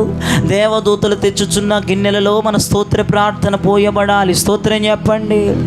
అదిగో యాకోబు చూశాడు కదా, అవి దూతలు పరలోకము నుండి భూమి మీదకి నిచ్చెన వేయబడి దూతలు ఎక్కుట దిగుట అతను కలలో చూశాడు, దర్శనములో చూశాడు. కాబట్టి నీ ఇంటి నుండి దేవదూతలు పరలోకానికి వెళ్ళాలి, మోసుకుని వెళ్ళాలి. ఏం మోసుకుని వెళ్ళాలి? స్తోత్రాలు. నీ భర్త స్తోత్రాలు, నీ భార్య స్తోత్రాలు, నీ కొడుకు స్తోత్రాలు, నీ కూతురు స్తోత్రాలు. ఇలా సరిగ్గా 4 రోజులు, అంటే 4 రోజులు చేసి మానేయమని కాదు నా ఉద్దేశం. ఒక్కసారి 4 రోజులు పట్టుబట్టి ఎంత నిద్ర వస్తున్నా కంటి మీద అవసరమైతే జండుం బావుల కళ్ళల్లో పెట్టుకోండి. నేను ఎన్నో సంవత్సరాలు జండుం బావుల కళ్ళల్లో పెట్టుకుని భక్తి చేసిన రోజులు ఉన్నాయి. ఏడుపు రాకపోతే జండుం బాంబు పూసేసుకునేవాడిని కళ్ళల్లో. ఎందుకని నీకు బతుకు ఏడవరా అని ఏడుపు వచ్చేది కాదు నాకు. జండుంబం కళ్ళల్లో పూసేసుకొని కళ్ళల్లో పెట్టుకుని ఏడిసిన రోజులు ఉన్నాయి. అంటే అంత కసి ఎందుకు రాదురా నీకు ఏడుపు, ఎందుకు చేయలేవురా నువ్వు భక్తి అని ఎంతో నా శరీరాన్ని బాధ పెట్టుకున్నాను అపోస్తలుడైన పౌలులాగా. 3 గంటలకు లేగలేం పాస్టర్ గారు అంటే నీ కుటుంబాన్ని కూడా లేపడు ఆయన. నువ్వు లేకపోతే నీ కుటుంబమే లెగిసిద్ది. నువ్వు 2 స్టేర్లు బిల్డింగ్ ఏం కడతావు, నువ్వు పిల్లలకు పెళ్ళిళ్ళు ఏం చేస్తావు, నీ సంసారం ఎట్ట బాగుపడిద్ది బాబు నాయనా. నువ్వు లేకపోతే ఏసే లేపాలేక నిన్ను. అలారాలు పెట్టుకుంటా కొంతమంది భక్తులు లేగరు, అవి మోగుతూనే ఉంటే పక్కపాటు నొక్కుడు. పక్కపాటు నొక్కటానికి ఓపిక ఉంది కానీ లెగిసి ప్రార్థన చేయడానికి ఓపిక లేదు కొంతమంది భక్తులకి. మన మా చెల్లి అంటుంది 5 గంటలకు 7 గంటలుగా కట్టే అంటుంది. ఎప్పుడు? తెల్లారుజామున కాదు, పొద్దున్న జనాలు లెగిసేటప్పుడు.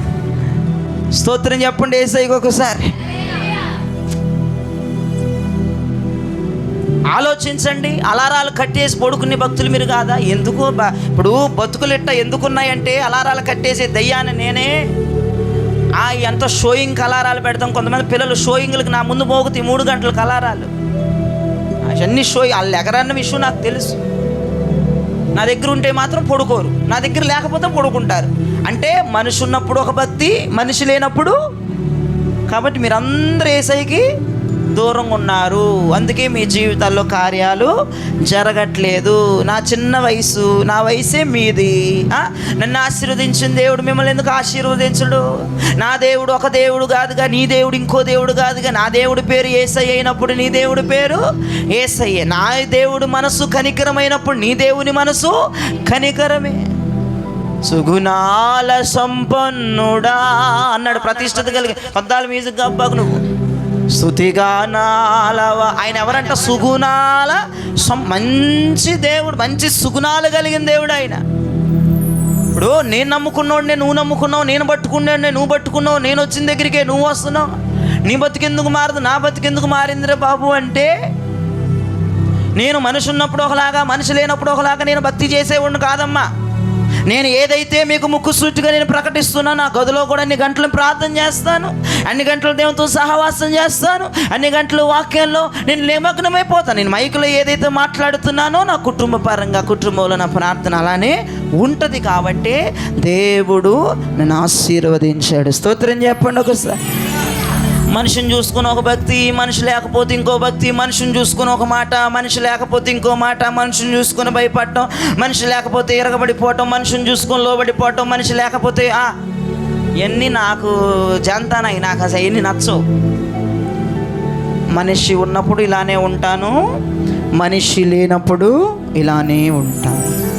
సంఘం నా దగ్గర ఉన్నప్పుడు ఇలానే ఉంటాను, సంఘం లేనప్పుడు. నువ్వు చెప్పగలవు ఈ సాక్ష్యం? నువ్వు చెప్తావా? నిలబడి చెప్తావా నువ్వు?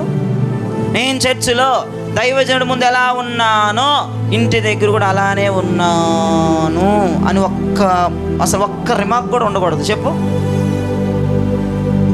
ఎవరైనా ఉంటే లేకంటే చెప్పండి. నేను ఆల్నైట్ ప్రేయర్లు పెడితే పడుకోకుండా ఉంటావా? నేను స్తోత్ర ప్రార్థనలు పెడితే స్తోత్రాలు చెబుతావా? నేను ఆల్నైట్ ప్రేయర్ పెట్టకపోయినా, స్తోత్ర ప్రార్థన పెట్టకపోయినా ఇంట్లో పడుకుంటావా? ఇదేం భక్తి మరి నీది? నేను 12 to 1 ప్రేయర్ పెడితే అప్పుడు విడుదల ప్రార్థనలో కూర్చుంటావా? లేకపోతే కూర్చోవా? మంగళవారం ఒక పూటేనా నీకు? ఆ వీడియో ఎందుకు పెడుతున్నావు? వారం అంతా కూర్చోవాలని పెడుతున్నావు. ఒక అంటుంది, అయ్యగారు ఒక్కరోజు కూర్చుంటే చాలా, నీకు కూడా వేసే ఒక్క అద్భుతం చేస్తే చాలా. మరి చాలదు కదా, నీకు పీకల దాకా అద్భుతాలు చేయాలి, నువ్వు ఒక్కసారి లెగితే సరిపోద్దా? అడుగడుక్కి మన జీవితంలో అద్భుతాలు జరగాలంటే 12 గంటల నుంచి 1 వరకు సోమవారం నైటు పెట్టాలి, మంగళవారం నైటు పెట్టాలి, బుధవారం నైటు పెట్టాలి, గురువారం నైటు పెట్టాలి, శుక్రవారం నైటు పెట్టాలి, శనివారం చచ్చేపోతాం పాస్టర్ గారు. సావు బతికే ఉంటావు, రూతములుగా ఆశీర్వదించబడతావు. స్తోత్రం.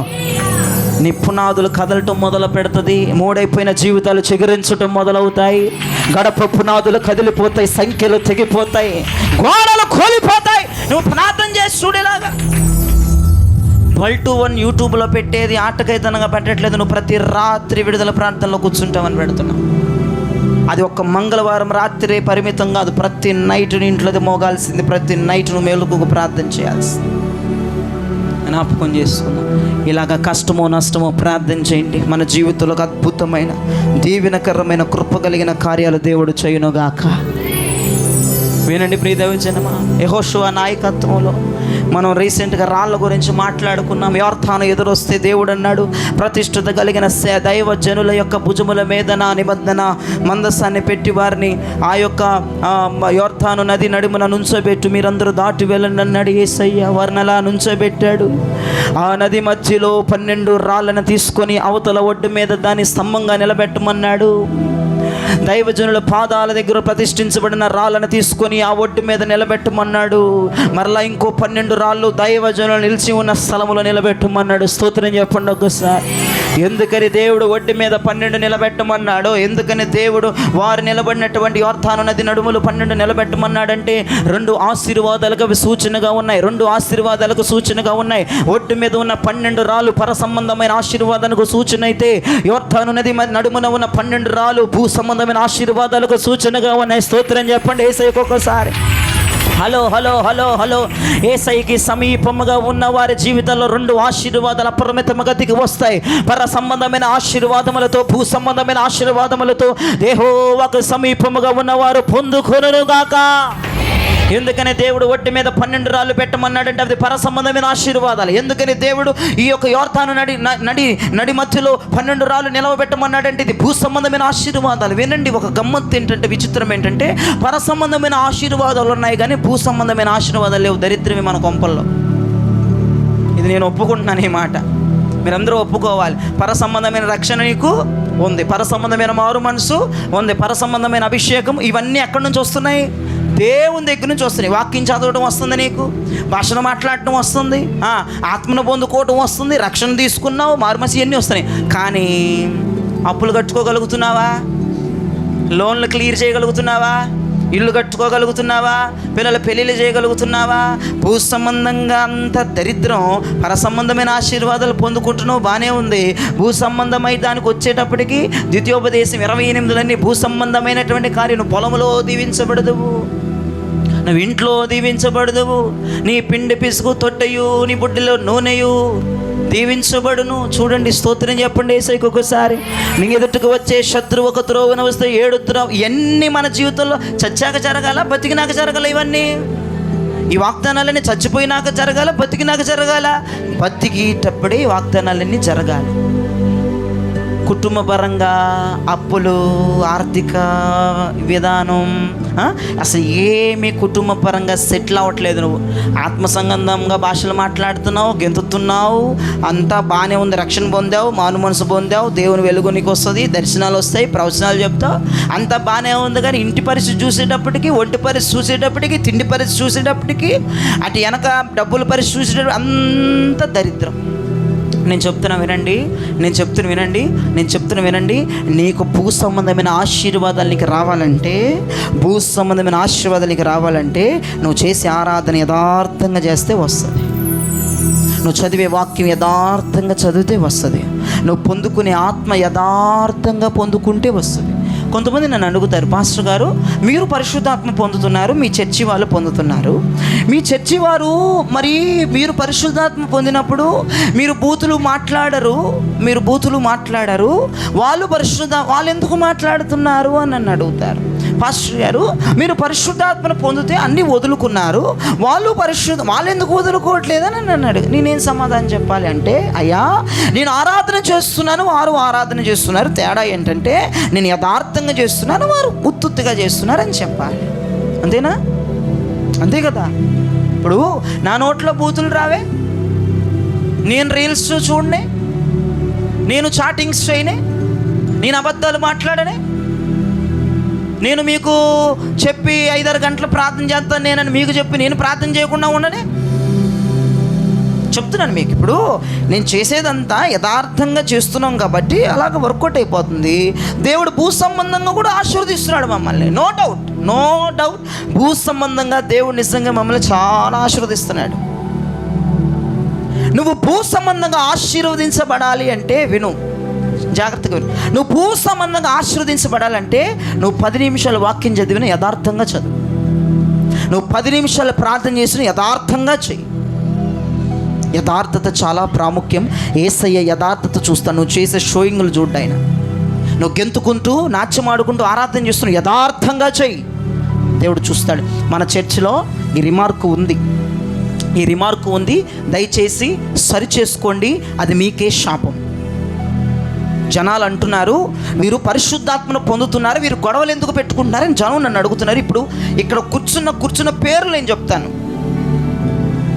మీ పరువులు పోతాయి. స్టేజ్ మీద అన్ని మర్మాలు మాట్లాడాలి, పేర్లతో అనౌన్స్మెంట్ చేయకూడదు, తప్పది. ఏమంటున్నారు తెలుసా జనం? వారు పరిశుద్ధాత్మను పొందుతున్నారు, వారు ఎందుకు బూతులు మాట్లాడతారు, వారు ఎందుకు రోడ్ల మీద కనపడతారు, వారు ఎందుకని గొడవలకు దిగుతున్నారు? మీరు చెప్పండి, అసలు మీరు చెప్పండి. నువ్వెందుకు గొడవ పెట్టుకోవాలి? నువ్వు ఆత్మ పొందుతున్న వ్యక్తివి. నువ్వెందుకు బూతులు మాట్లాడాలి? నువ్వు ఆత్మ పొందుతున్న వ్యక్తివి. నువ్వెందుకు సినిమాలు చూడాలి? నువ్వు ఆత్మ పొందుతున్న వ్యక్తివి. నువ్వెందుకు రీల్స్ వాచ్ చేయాలి? నువ్వు ఆత్మ పొందుతున్న వ్యక్తివి. నువ్వెందుకు లోకానుసారంగా బతకాలి? నువ్వు ఆత్మ పొందుతున్న వ్యక్తివి. ఇప్పుడు నువ్వు వేరే వాడికి ఎందుకు అవకాశం ఇస్తున్నావు? అది నాకు చెప్పు.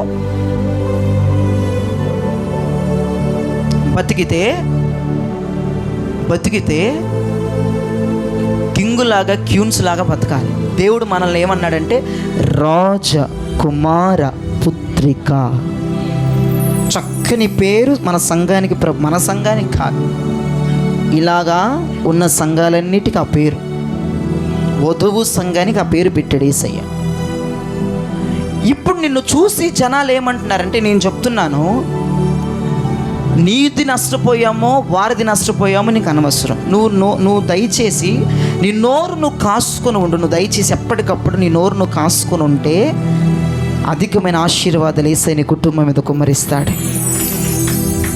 నువ్వు నోరు కాసుకుని ఉన్నంతకాలం, నువ్వు నోరేసుకుని పడిపోతున్నంతకాలం నీ జీవితం ఇట్లాగే తగలడిపోతుంది. నువ్వెందుకు గొడవల గుంపులో ఉండాలి? జనాలు ఏమంటున్నారంటే, ఈమె ఆత్మ పొందుతుంది కదా, ఇలా ఎందుకు చేస్తుంది? వీరు ఆత్మ పొందుతున్నారు, ఈ కుళ్ళు ఎందుకు? వీరు ఆత్మ పొందుతున్నారు, ఈ కుతంత్రం ఎందుకు? వీరు ఆత్మ పొందుతున్నారు, ఈ వక్రీక శుద్ర పూజలు ఎందుకు? ఈ నాటకాలు ఎందుకు? ఈ మాటలు ఎందుకు? అయిన వాళ్ళకి కాని వాళ్ళకి పొలలు పెట్టే మాటలు ఎందుకు? నీకు దయ్యమా? నీ మీదకి దయ్యం వస్తుందా? నీ మీదకి కర్ణపిచ్చాచి వస్తుందా? దేవుడు వస్తున్నాడా? దేవుడు వస్తే గొడవలు పడమని చెప్పడే, దేవుడు వస్తే రోడ్ల మీద తిరగమని చెప్పడే, దేవుడు వస్తే బూతులు మాట్లాడమని చెప్పడే, దేవుడు వస్తే సినిమాలు చూడమని చెప్పడే, దేవుడు వస్తే రీల్స్ చూడమని చెప్పడే, దేవుడు వస్తే ఇవన్నీ చెప్పడు కదా. ఆయన దేవుడు కాదు, దయ్యం. అప్పుడు మీరు వెళ్ళి చెప్పాలి, అన్నయ్య నేను ఎందుకు గొడవ, నా మీదకి వచ్చేది దయ్యం వస్తుంది నా మీదకి, నేను అలాగ ఊగుతున్నాను, దేవుడు కాదని చెప్పాలి. అర్థమైందా? పరిశుద్ధాత్మ ఎవని మీద దిగి వచ్చునో వాడికి వాక్శక్తి అనుగ్రహించబడిన కొలది అన్య భాషలు మాట్లాడతాడు తప్ప బూతులు మాట్లాడతాడని లేదు. బైబిల్లో ఉందా? బైబిల్లో చూపించండి నాకు. వాడు వాక్కు శక్తి అనుగ్రహించబడిన కొలది అన్య భాషలు మాట్లాడతాడు. స్తోత్రం చెప్పండి గట్టిగా. మర్మాలు పలుకుతారు వాళ్ళు, వాస్తవాలు పలుకుతారే. సైలెంట్గా ఉండి ఏమైపోయింది నీది? నీ సొమ్ము ఏమైపోయిందమ్మా? సైలెంట్గా ఉండు. జరగవలసిన ఏర్పాట్లు ప్రభు చేస్తారు. పాస్టర్ ఒక ఆమె నా దగ్గర, పాస్టర్ గారండి సైలెంట్గా ఉంటే చాతగాందానివి అంటున్నారండి, చాతగాందానివి అంటున్నారు.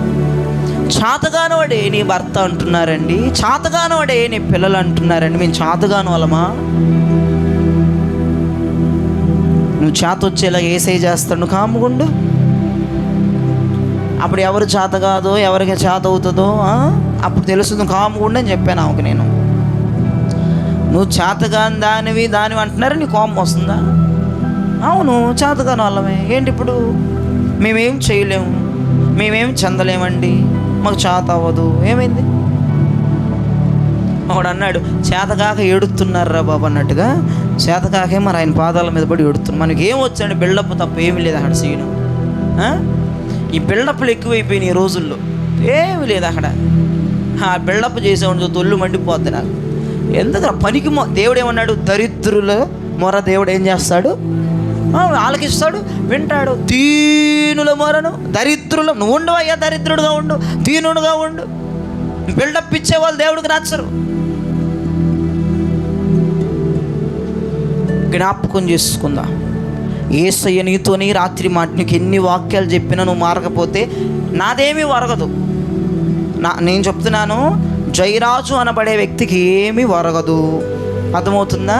నేనంతా బాగానే ఉంటాను. నష్టపోయేది, చెడిపోయేది, నాశనం అయిపోయేది మీరు, నేను కాదు. మళ్ళీ చెప్తున్నాను, అర్థమవుతుందా? అన్నీ జరిగేది మీకు, నాకు కాదు. మీరేదో నన్ను ఉద్ధరించేసినట్లుగా, మీరేదో నాకు ఇది చేసేటట్లుగా మీరు ఉంటే అది ఎవ్వరికి నా కోసం చర్చకొచ్చుతున్నట్లుగా, నా కోసం పాటలు పాడుతున్నట్లుగా, నా కోసం చేస్తున్నా నాకేమీ వరకదు. బాగుపడాలన్నా నాశనం అవ్వాలన్నా ఈ రాత్రి మీ చేతిలో ఉంది. ఓర్ప సచ్చిందో బతికిందో తెలియలేదు. నీ గురించి ప్రతిదీ తెలియాలంటే నువ్వు యేసయ్యకి సమీపంలో రావాలి. పొద్దున్నే లేచి ఇడ్లీ తిన్నావు, అది తెలియాలంటే యేసయ్యకి సమీపంలో. మధ్యాహ్నం కోడికూర చేసుకుని తిన్నా, అది తెలియాలంటే సమీపంలో. రూతు ఏం చేసిన బైబిల్లో దేవుడు రాశాడు. స్తోత్రం చెప్పండి.